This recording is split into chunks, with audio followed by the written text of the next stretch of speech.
after doing travel medicine for about 40 years, I really haven't spoken to this group about travel medicine. I've spoken to the infectious disease physicians, but not to general internal medicine. And it's an area which is under infectious diseases in a sense, but many people that practice travel medicine are family physicians or general internists. There's a lot, you'll be asked if you're in internal medicine, a lot of questions about what to do, how to go about doing it. And so that's what this talk is about. First of all, I want to just go through and hit the points I'm going to try and touch on, and that is what is travel medicine. I want to make sure we're all on the same page. Not only what it is, but what it is not. How does travel medicine differ from regular medicine? That's really important to understand. Some things that you need to know about that patient is where are they going and why are they going? Examples are, and we'll get into this later, is it a business person who's going to fly into a country, get in a cab, go to a hotel and stay there for a week and then get back in a cab and go home? That's very different from the person who's going to go out and into the distant parts of that country. Their exposures are going to be very different. We'll talk about vaccines and drugs and other useful information. That little bit of useful information is what the vast majority of people who dabble in travel medicine don't know to give their patients. Actually, they don't generally know it, and they don't know where to find it. So I want to help you understand where to go and what reliable sources to use. Well, let's define travel medicine as the application of vaccines and temporary use of prophylactic medications to reduce the risk of acquiring preventable diseases. The things I've underlined here are really important for you to understand. You're talking about temporary use, and you're talking about reducing the risk, not absolutely protecting a patient from developing disease. Probably one of the best examples of this is malaria, where we can give people the appropriate anti-malarial drug. They can take it appropriately, and if they get a huge exposure to malaria, they will get malaria. And that's why you give patients not only a prophylactic drug, but a separate drug for treatment if they actually acquire malaria. Most physicians who do this just think that a prophylactic medicine is adequate. Well, it is unless they get breakthrough disease. Travel medicine requires a comparison of the risks of the vaccine and medication to the risks of disease that they may acquire. One good example of this, which is we have a better vaccine now, but Japanese encephalitis was a particularly risky vaccine to give, but sometimes you had to give it because of what the patients were doing and where they were going. But we have a much better vaccine I'll mention later on. And travel medicine consults provide information relevant to safe travel. It's not just vaccines and drugs. It's how to get the patient where they're going and get them back in one piece. One of the things that is almost never discussed is medical evacuation insurance. I carry a card on me right now for medical evacuation insurance. It'll work anywhere in the U.S. or anywhere else in the world. If there is a medical emergency, you'll be helicoptered out from wherever you are. You will be brought to a airport which can handle a Learjet, and you'll be flown to any place in the world you want to go. You want to go to Paris or you want to go to New York, you'll be flown there. That is relatively inexpensive, and if you ever need it, you can't get it unless you've got the card in your pocket. Now, if you're going to go somewhere, it's always good to have some friends to go with. And this is Joy and Bogart. Joy, on the left, is Bogart's mama. And Joy right there is a 184-pound puppy. And her bouncing baby boy is 202 pounds. And when we took them around the country to show them in dog shows, interestingly enough, we never had anybody come up to us and want to borrow some money from us. So it was kind of nice. How does travel medicine differ from regular medicine? Well, physicians providing travel medicine services are usually not, and probably should not be, the primary care doctor. They provide the patient with useful information, as we said, about vaccines and temporary prophylactic medications. And they really get the point across that these are to reduce the risk of disease, not to negate the risk of disease. Where are these people going? Why are they going, and why should you care? Well, this is for the newspaper people of 60 years ago. This is the sort of a who, what, when, where, and how of travel medicine. Well, let's talk about the who. Well, who is the patient? How old are they? What's their vaccine history and drug history? What's their gender? Are they now pregnant? Or are they going to be there long enough to get pregnant?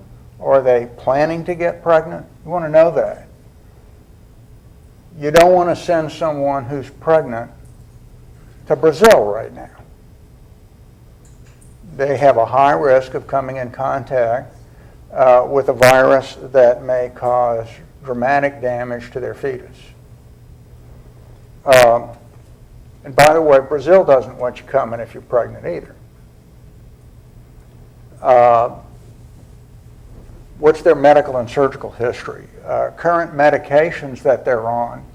You've got to make sure they understand that they've got to carry those medications. And if those medications include pain medications, they have to have an active prescription that they carry with them, that they can show that they have an active prescription for those drugs. They can't just put some narcotic in their bag and get on an airplane. You may get to your destination, but you may go straight to jail because they're looking for people who are carrying stuff that they shouldn't have.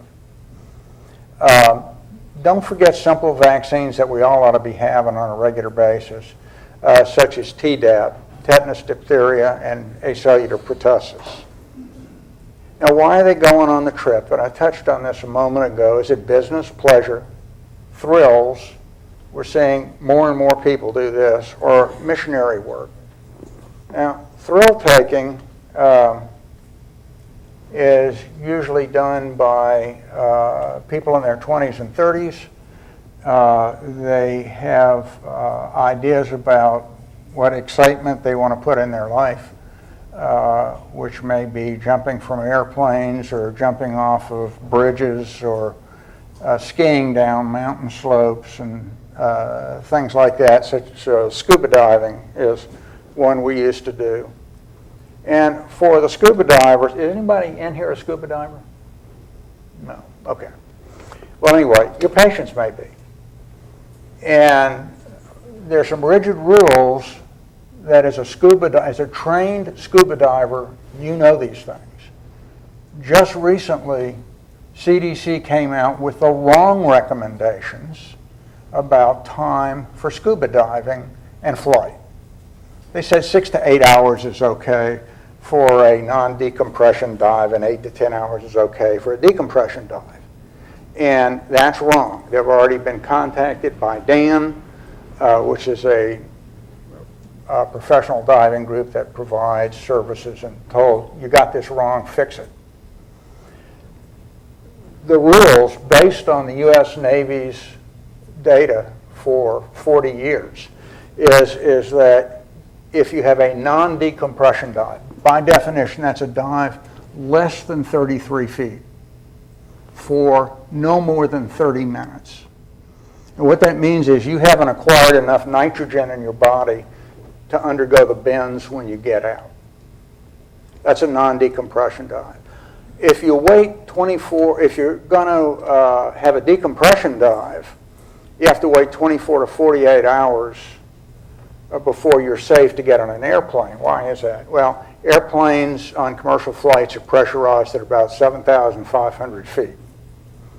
And you're coming out of 3 to 4 atmospheres of pressure and going to 7,500 feet. You can expect in 12 to 24 hours, certainly in 8 to 10, you can expect some people are going to get the bends. And when you're in an aircraft and you get the bends, you're kind of out of luck. Mountain climbing. Now this is something that you've got to keep your ears open for, because what I learned here, I learned from the wife of one of our orthopedic surgeons. She climbed Mount Kilimanjaro, very athletic woman, and she wanted to do this, and she did it. At that time, the recommendation was mefloquine to go into this area of the world. Obviously, there aren't mosquitoes at the top of Mount Kilimanjaro, but to get to Mount Kilimanjaro, you got to go through a very dark, deep valley, which has lots and lots and lots of mosquitoes. Turns out that when the guide went through every one of the people on the trip and asked them, what antimalarial are you on, anybody who was on mefloquine had to get on another drug. And that was, for the most part, Malarone, sometimes doxycycline. The reason is he had seen multiple patients or people that he took on these trips. When they got around 8,500 feet, they would get seizures. And he had several of them who had never had any other medicines. They weren't on anything else but this. So he put 2 and 2 together and came up with the right answer. About 6 weeks later, the commercial websites, 6 weeks after she told me about this, the commercial websites for travel medicine, which are very, very good, had this data out saying, don't use mefloquine if you're going to a high altitude. 6 months later, CDC came out with it. So realize that CDC is a great source of information, but it's not always up to date. Now, camera safaris, a lot of people go and take their cameras. Everybody takes a camera, I guess. But you've got to be careful what you're taking pictures of. In some countries, they don't want you taking pictures of the airport. I had a group of students, college students, go to Russia. When they got off the airport, they decided they wanted a group picture. So they got a group picture at the airport in the front of the building, and immediately had their camera picked up, and that camera was never given back. And the explanation was, we don't allow pictures to be taken of our airports. That was that.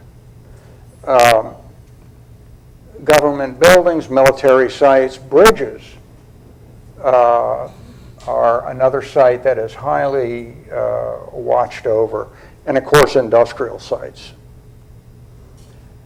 Now when you're going out, be careful what you bring home. You can bring home international adoptions. I have a good friend, actually she works here.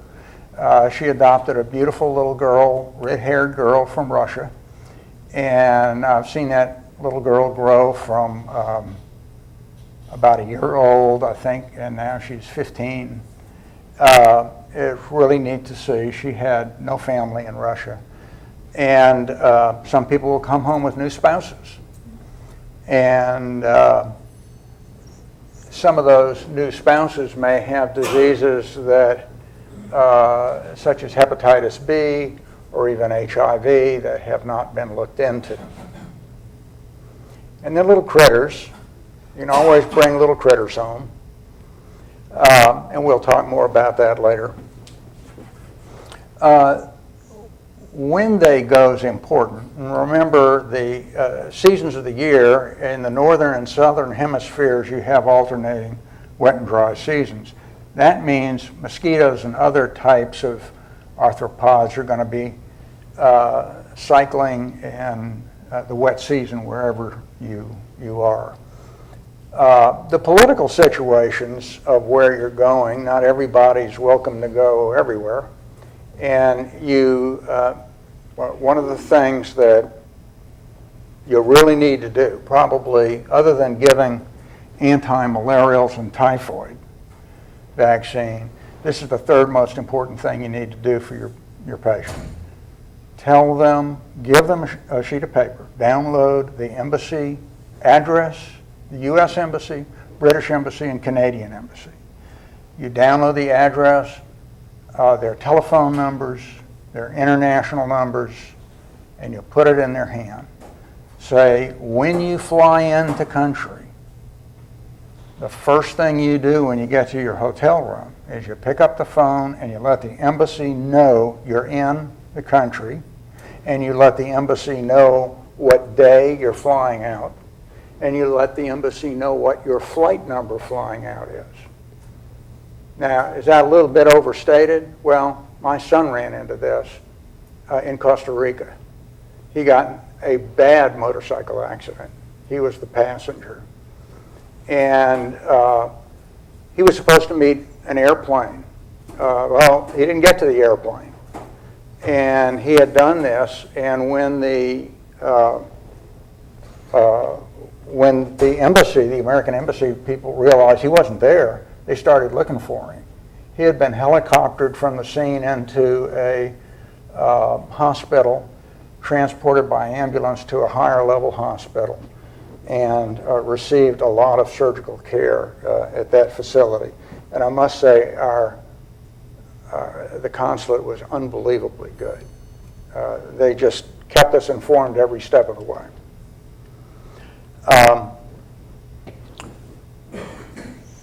The religious and cultural events are often times when you can get exposed, in particular meningitis in Saudi Arabia, or crowds that wind up crushing people as they move from one area to another.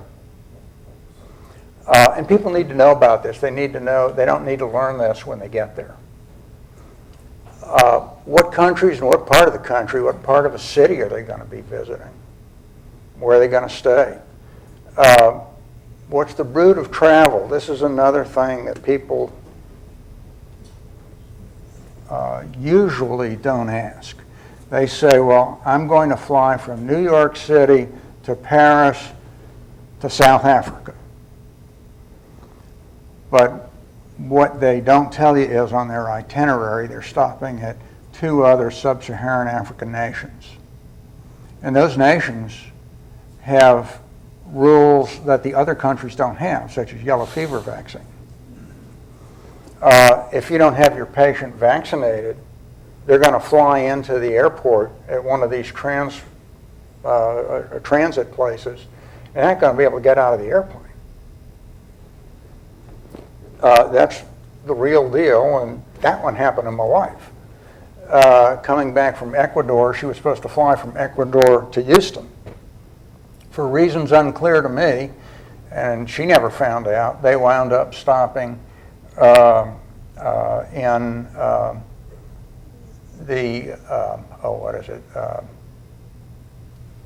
right above Honduras. I don't know what happened to the plane, but they brought it down. Well, they had a requirement for yellow fever vaccine. She wasn't vaccinated. So I get this call saying they're going to vaccinate me for yellow fever. And we had a big go-around, and basically we prevented them from vaccinating her. Really not interested in getting an intramuscular injection in a foreign country that you don't know how they recycle their equipment, And yellow fever vaccine's a live attenuated vaccine. If it's not kept at the right temperature, it's a dead vaccine, and it doesn't do anything anyway. So those things just happen with travel. The mode of transportation to the destination is important. If you're going to fly, how are you going to get there? And intermediate countries are very important. A couple of things, I learned this from a couple that went to Mexico. Don't drive. Don't be the driver of a vehicle. If there's an accident, it doesn't matter who caused it. You're the American. You're the only one with insurance. You're the problem. And you don't get out of jail until you pay money. And this, and Amanda will be humored by this, because we took a trip, Amanda, Dana, and I went to a meeting, and we got off the airplane, and this guy comes running up to us and grabs our baggage and says, "I'm a taxi cab driver, come over here, and I'll take you to your hotel. Where are you going?" So before I can say anything, I'm saying, "No, let's stop. We're going over here to the taxi cab place." He's got our bags, and it's through the door. So we follow him, and we're now in the parking area, in an underground parking area. And all I could think of is, this is a great place to get mugged.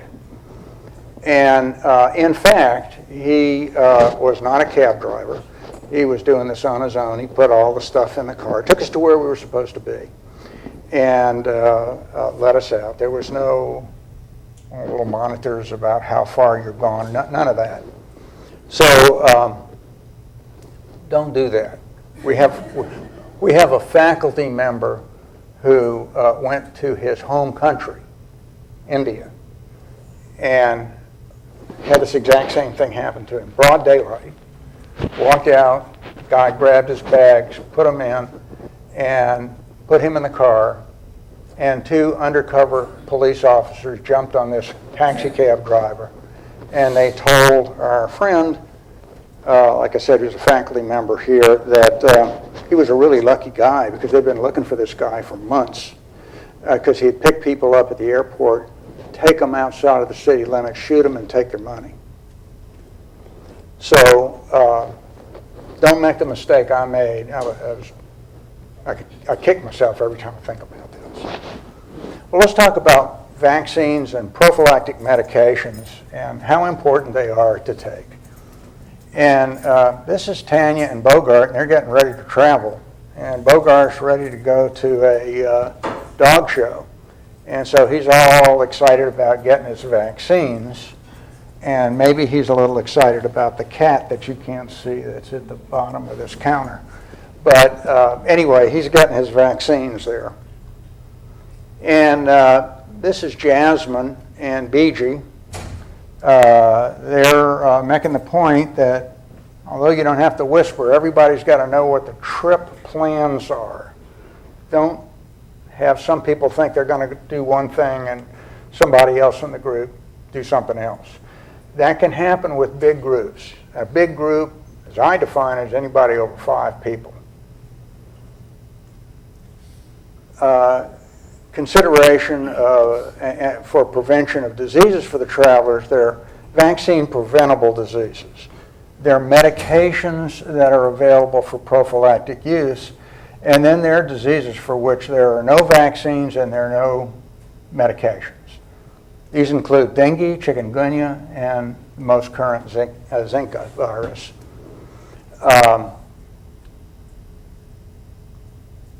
And the best thing you can do about those is to protect yourself from mosquitoes in that case, with those 3 diseases.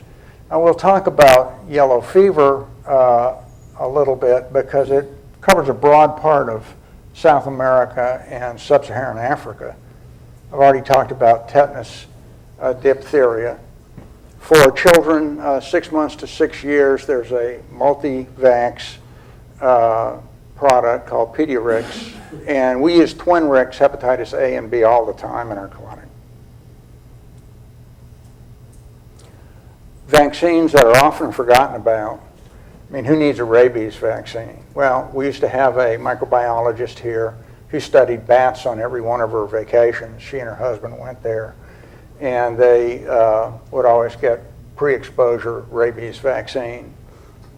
Polio vaccine is something everyone should get if they go to Eastern Europe, Southern Western Europe, or anywhere else in the world. Polio is making a big comeback. It was a disease that came very close to being eradicated, but didn't quite get eradicated. Typhoid fever is one of the most common deadly diseases travelers get. In many countries, if you come in with fever to a local health facility, what you're going to get is malarial therapy. And if that doesn't work, you're going to get therapy for typhoid. And if that doesn't work, they're going to try and figure out what you've actually got. The first two therapies, they're not even going to worry about what you got. Influenza vaccine, we all should be getting that on a regular basis. Meningococcal vaccine is important because meningococcal meningitis is very common in certain parts of the world at certain times.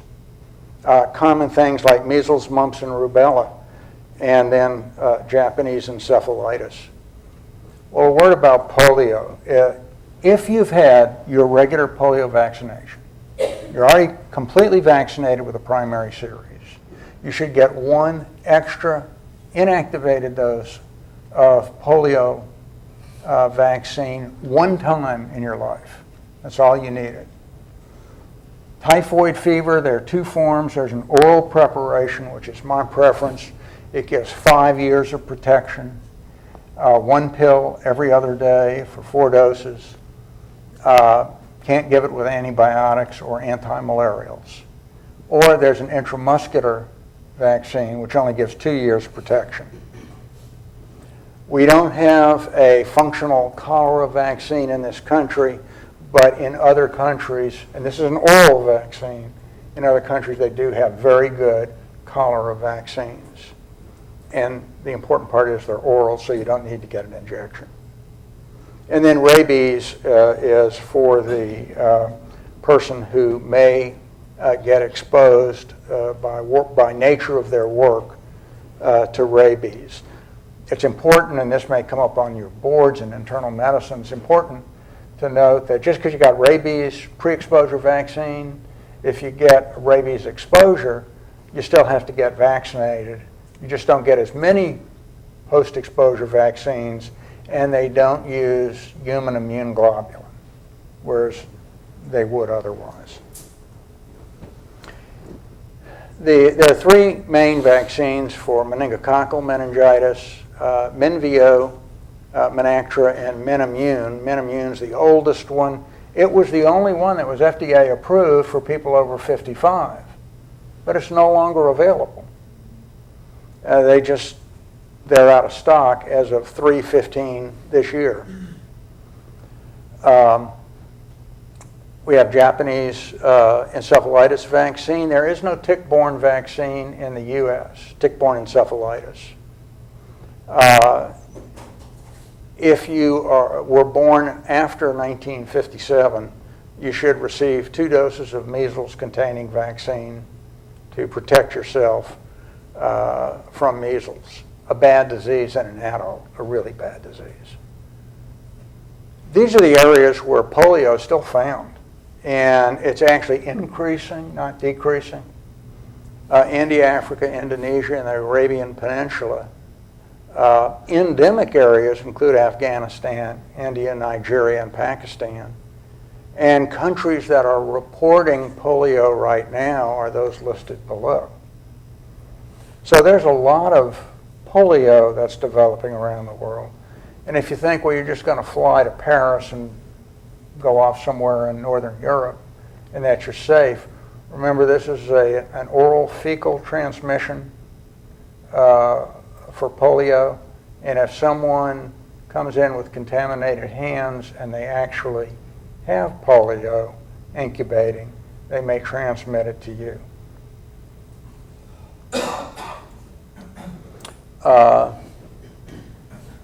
These are the areas the World Health Organization considers officially free. The Western Hemisphere, Western Pacific region, and Western European region. But again, if you're traveling somewhere, it's good to have been given that extra dose of polio, and then you're not worried about it. People in my age group received oral polio vaccine as children. It was a real lifesaver. It's no longer produced or given in the United States, but it is given in other countries. So if you or your children go to another country, you may get oral polio vaccine. There's the standard dose is a primary series of 3 doses, and it's about 100% effective. So it's very, very effective. And we've talked about pediatrics. Polio is a live, the viable polio vaccine is a live attenuated vaccine. What we use now is not. Adults who've already received those 3 doses of polio vaccine, even if they're an activated polio vaccine, which is what we use now, ought to get one other one. If you've never been vaccinated, I'm sure everybody has, you need to be fully vaccinated. Yellow fever's got a big area of the world here. This is sub-Saharan Africa. And you can see how if you flew from France and you were going to South Africa, and that's all the doctor knew about, they wouldn't worry about yellow fever vaccine. But if you stopped at one of these countries in between, you'd have a problem. This is yellow fever in 2006 in Brazil. So if you look at a world map, there's like a belt all the way around the world where yellow fever's common. If you look over at the around Rio de Janeiro, right around here, you see a pretty good swath that's not involved in 2006.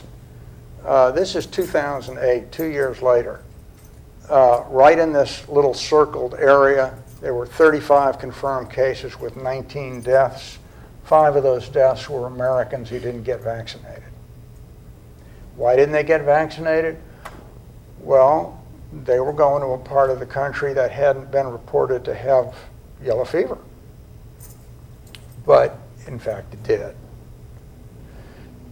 And this is the progress in 2012, spreading out more and more.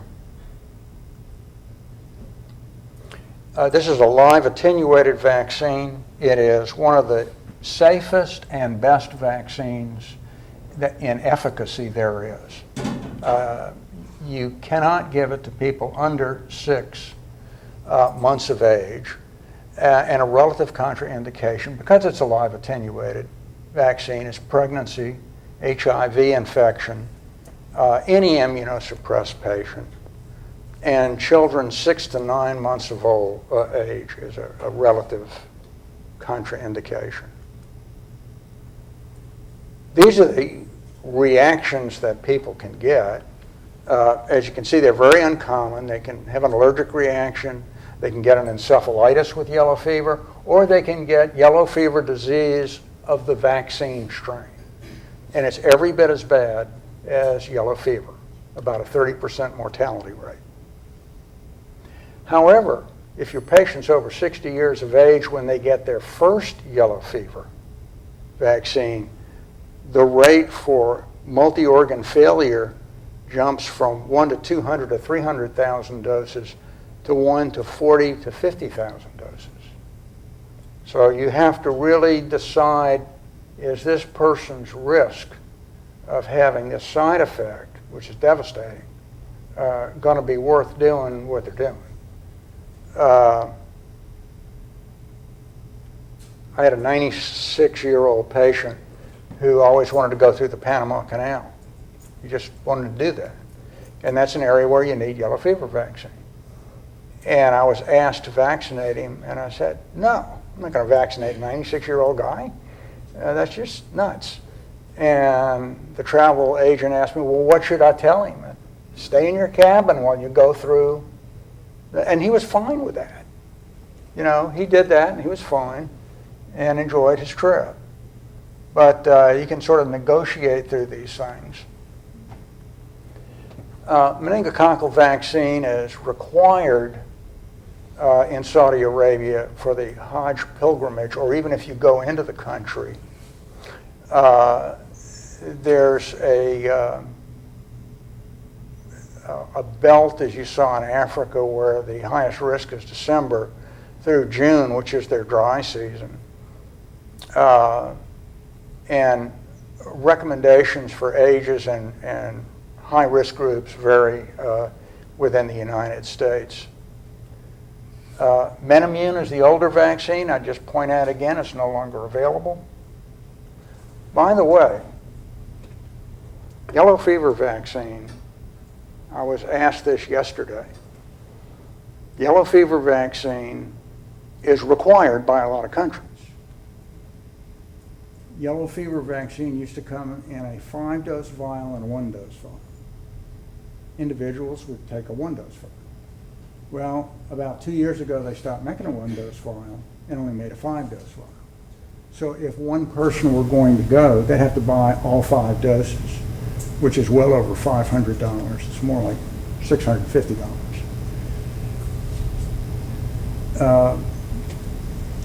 I was asked, well, where can I get this? I said, well, I've already checked. LSU doesn't have it. But you can usually get it at the Caddo Parish Health Unit. She called the Caddo Parish Health Unit. They didn't have it. Dr. Kinstry, a primary care physician here in town who does travel medicine, says he doesn't have it and can't get it. Well, as it turns out, it's in extremely short supply, and it's really not available to people who are non-military. Is this not working? Just went off.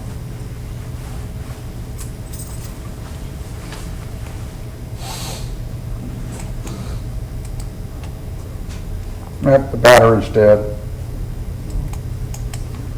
I'll just scream.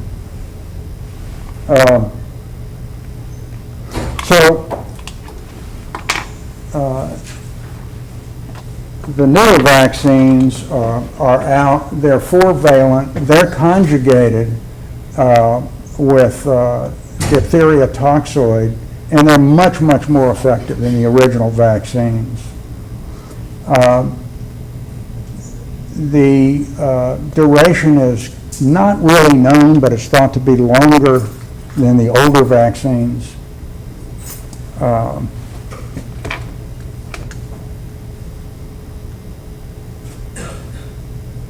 And Menvio is the newest of the vaccines, and it has now been FDA approved for people over 55 simply because there's nothing else to give them.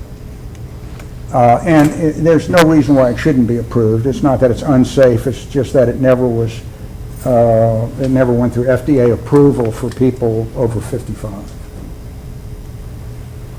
Now here's the meningococcal belt in Africa. Just goes straight across the middle of the continent. But, see the little red dots all over? These are, in 2004, the outbreaks that, of meningitis, meningococcal meningitis, that took place outside of that belt. A word about Japanese encephalitis. We use the new vaccine, Xaro, very well tolerated, not a lot of side effects, people do great. Now, the caveat here is if somebody's going to be gone for more than 1 month to the areas that I'll show you in a moment, they should get the vaccine. But if they're going to go to a rice farming area, which is a lot of Asia, if they're just going to go there for a short time, well less than a month, they should get it, because the risk of getting it in a rice farming area is extremely high. This is the area of Japanese encephalitis. It's big. and covers India, Burma, China, Thailand, Indonesia, a lot of landmass, including Japan. Okay, now that's the end of the lecture, but this is a patient. Now, I'll tell you a little word about this patient. This is a lady that came to me regularly, year after year, for travel medicine. She would go on mission work and stay for 2 weeks to a month wherever she was going. She was a nurse here at LSU. Her husband was a faculty physician here. She was 45 years old when she went to Colombia on a 2-week-long mission trip. Had all of her appropriate vaccines, got her anti-malarial prophylaxis, which was Malarone. She returned home and within a couple of days had a fever of 103 and was really sick. Shaking chills, felt awful. You walk in the room and you say, oh my gosh, what's wrong with this patient? And you feel really bad because this is a colleague and a colleague's wife. So what do you do? This is what you got. What do you do? Pardon me? Nobody? Okay, well, let's see what we... You could ask, obvious things like, is it flu season or, okay. Certain things that she might have eaten, just basic questions.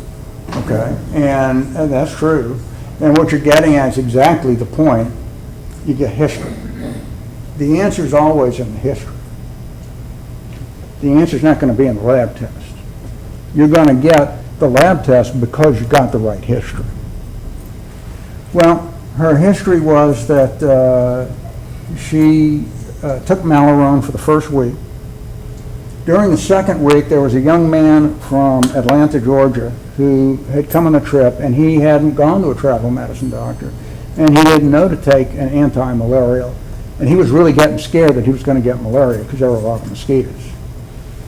So, being the sweet lady she is, she gives this young man her malarial medicines. So now what do you think she's got?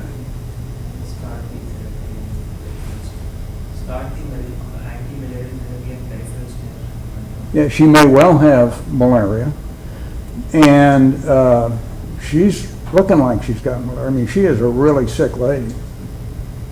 One of the interesting things is she's having shaking chills and fever all the time. There's no break in this. That's what got me thinking about maybe this isn't malaria. That malaria was still on the top of my list, and I drew blood and I did smear after smear after smear myself, as well as having pathology do it. And none of us could find any parasites.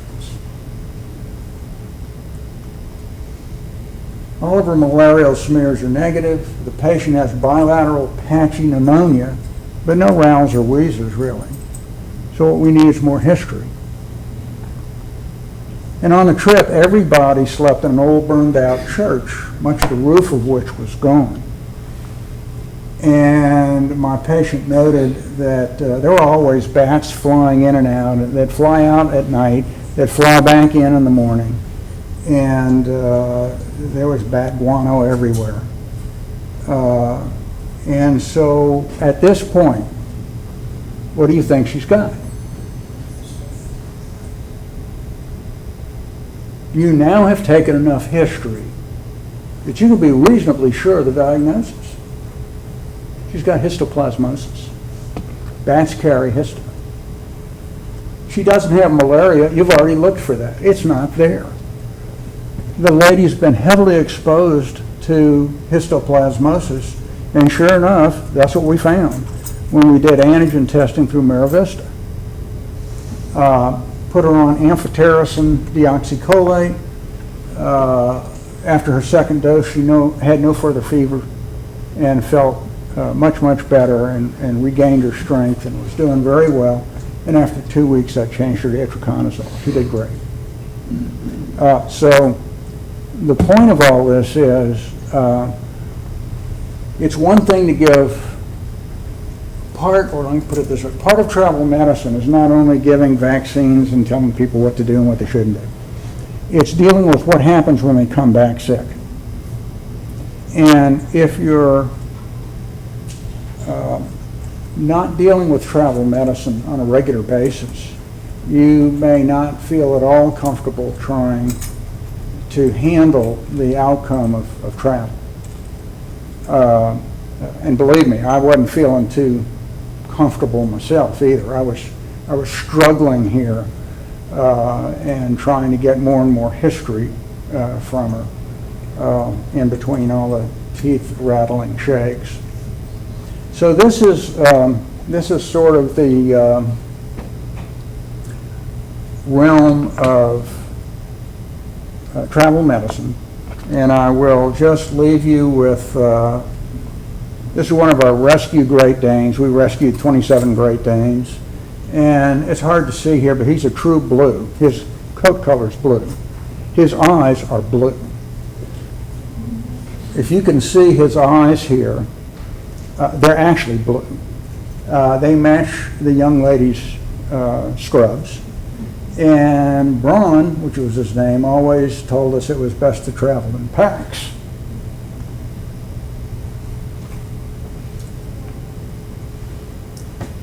And this vet tech wound up taking Braun as her own and took him home and has since moved, but every Christmas we get a letter from Braun and his new mom. So I'll stop here and ask if there are any questions. Thank you. From my own experience in endocrine, but I'm sure everybody in their own specialty has similar stories. We often give our patients with adrenal insufficiency, we give them instructions on how to increase their medicine orally when they get sick, but if they get really sick, we give them injectable steroids, needles and syringes, and they can treat themselves at home periodically if it's not severe. That's a good point. And if I know a patient is leaving the country or even flying, give them a letter stating that they are taking their injectable medications and supplies with them. And I've had patients who've gone off to Fiji and gotten the GIs and wound up having to use it. Wow. That's a great point. I'd never thought of that. And I'm sure pulmonary, many hemonc have similar circumstances where patients are going to have to travel with things that may be problematic. Yeah. Okay, and please remember to try and get your patients to purchase specific travel insurance, not the kind you buy in the airport, but this is travel rescue insurance. It only costs about $100 a year. They don't need to buy it all the time, they just need to buy it when they go. But remember, if you get in a bad automobile accident in the middle of nowhere in this country, and they look through your wallet, they're going to see this and be able to call. They know helicopters can be called in and take care of you. So, okay, well, thank you.